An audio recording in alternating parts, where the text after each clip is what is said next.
my name is Mary. I am a registered voter and proud City of Erie resident, which is why I am very excited to be joined by Daria Devlin, who is running for City of Erie mayor. So hi, Daria. Hi, Mary. Thanks for having me. Yeah, how are you doing? Great. Good, good. So why don't you just start out by telling the viewers a little bit about yourself and what inspired you to run for mayor? Yeah, I'm so happy to be here today having this conversation and talking to our voters at home. I have lived in Erie all my life, aside from some time in college, born and raised on the Lower East Side of Erie. And I tell people all the time, I love the city. I think that we have great opportunities and wonderful resources here, great people, great history, great heritage. But when I look around the city, I'm just not sure we're heading in the right direction. I don't know that we're taking full advantage of all those opportunities. I have some concerns, probably some of those we'll talk about today. And so after my experience and living in the city and being elected to the Erie School Board, I really decided that I wanted to step into this race and bring new leadership to the city. I can't say enough nice things about Joe Schember. I think he's a very nice man, nothing bad to say. I just think it's time for change in Erie.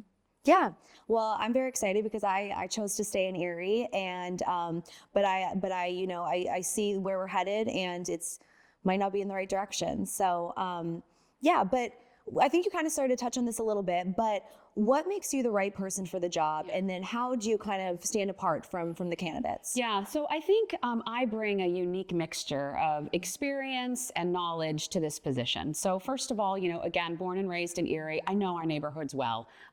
Came up through our Erie City schools. I sent my children to Erie's public schools, which I think is important. Really gave me a lens into our families and kind of the things that they're experiencing every day. I've worked in nonprofits, so I have over 15 years of nonprofit management experience. That's included managing people, managing huge budgets, and managing projects. So I led the redevelopment of the former Wayne School on East Avenue. It's a $12 million project. So I really learned a lot there about how we manage and get really big projects off the ground. In terms of my kind of municipal experience, I was elected to the Erie School Board. I'm finishing my first term there. I served as board president my second year in. That gave me a ton of experience overseeing huge budgets. I think people don't know sometimes the Erie School District budget is actually larger than the City of Erie's budget. So that taught me a lot about budgets and also what can go wrong when budgets aren't managed, which is part of the reason I'm a little concerned right now. And then, I also serve on a number of boards and authorities. So I'm on the Erie Port Authority Board. I've served on the Land Bank Board, and I was also appointed last year by Representative Mirsky to the new CRIZ Authority Board. So that's really given me a lot of view into the resources the city has, the direction we should be moving, and that's what I intend to bring to the role. So if elected, what would kind of your, top priorities be, kind of you pulling on your past experiences? Yeah, so the really big things that I'm concerned about, first of all, I'm concerned about our city's budget. And, when we talk about that, I think people kind of glaze over. It's how does that really impact me? But our city's population has continued to decline. And if you listen to some of Mayor Schember's points, back when he was first elected 8 years ago, he talked about wanting to get population back up to 100,000. It's actually continued to decline. We're down about 92,000 people right now. The problem with that is that means less taxes, less tax base in the city, which means less taxes for our budget to do the core city work we need to do. The city's job is to take care of our streets, take care of garbage and snow removal, and do public safety. And with less tax dollars, it becomes harder and harder to do that. So what we're seeing in our budget is we're seeing spending more than we have, which creates what's called a structural deficit, which is like the hole that you keep digging. So that's really something I want to address. And that's tied to my second big issue, which is housing. So when you look at our neighborhoods now, they do not look the way they did when I was a kid. My own neighborhood where I grew up doesn't look the same. We need to bring our neighborhoods back up to kind of their former glory and make sure that there is affordable, safe, quality housing for everyone who needs it. That does a couple of things. It gives our neighbors safe places to live. It also improves our neighborhood, helps that tax base, gets more people to live in the city. And lastly, Mary, I'm concerned about our youth. I look around and I think you chose to stay here. I chose to come back. We need our young people to do that. They're the future. And I'm just concerned we're not providing enough kind of safe spaces for them to explore their creativity and have good family sustaining jobs. So that in a nutshell, those things, the budget, housing, and youth, those are really the things we'll focus on. Yeah. Awesome. Okay. So I want to touch on one of those big ones, the budget. Great. The budget, it always seems to be, you know, kind of the big elephant in the room there, but specifically with the budget process, because as a City of Erie resident, it can be a very confusing, distant process for a lot of residents, including myself.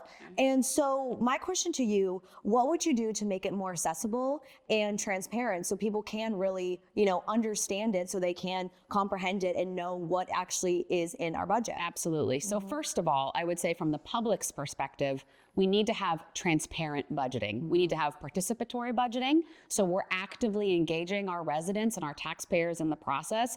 We need to make the process clearer. And I would also argue the actual document clearer. You should be able to at least go to the city's website. And I will be fair, the budget is posted, but it is in a format that I would say most people do not find accessible. So we need to do a better job of communicating it like we're doing right now, having a conversation, talking about the big issues as the budget is being developed.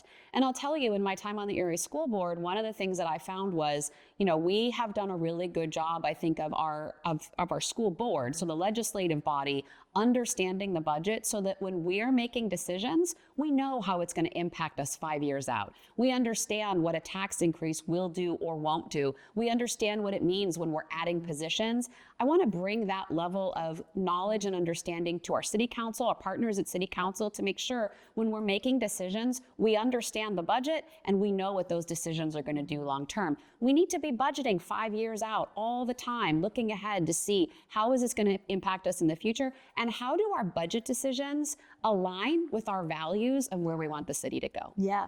So, you know, obviously our city is facing a huge financial crisis. What are some of the things you plan to do to address that? Yeah, and thanks for saying that, because I'm not sure that most folks really understand. So, you know, in the past number of years, and you'll hear Mayor Schember say this, the budget's balanced, the budget's balanced. It's been balanced because we're plugging it with one-time money. So over the past number of years, we took a significant increase from the Water Authority. So that was a one-time payment that came in, and we also had ARP money. Those two sources of one-time funds were almost $200 million altogether. So we've used that money to plug these holes in the budget without really addressing the structural problem, which was, why did we have a hole to begin with? So as we look ahead 5 years out, the mayor's own projections right now show a structural deficit of $9 million in 2026. If that's not checked, if that's not dealt with, that will continue to balloon. If it balloons too far, we will be at risk of state takeover. And I don't think people really understand that. And, you know, maybe some people think, well, what would be the problem there? Well, the problem is we've lost local control. Now we have no control over how we do our budgeting or the decisions we're making. So I really want to explore a few things. First, we need to explore home rule charter. I think some people have heard about that. That might be a way. We need to find new revenue sources that are not property taxes.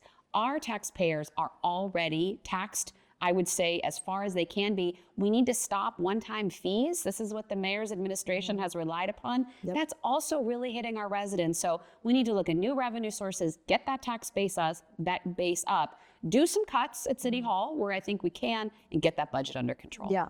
So I'm very excited to be talking about these things because, like you mentioned, I think a lot of residents don't understand not only these issues, but how crucial and what a time we are in, that we do have to be meeting this moment. And so I'm very excited to be learning, you know, all of these things too, in addition to the viewers. Yeah. Another thing that a lot of people might not be aware of is that the mayor plays a huge role in appointing various city boards and authorities. So what would be your approach to ensuring that these groups operate effectively and are in the best interests of our residents? Yeah. So, you know, it is the mayor's job to set the vision for our city. And, you know, the mayor doesn't do that alone, does that with lots of conversations like this one and others with our residents and our taxpayers. But once we set that vision for ourselves as a community, everything needs to be lined up to help us get there. So that includes things like our housing authority, where the mayor has appointment power over the board there, our parking authority, our port authority, you know, even the CRIS authority, which is mixed appointments from the mayor and also our representatives. But, you know, all of those need to be working in tandem to help us reach that goal. And I really believe that we're leaving things on the table when we allow silo work to be happening. We all know where we need to go as a community. We need to engage stage, bring everybody around the table and say, what's your role in getting us there? And that goes from city services to city authorities to our nonprofits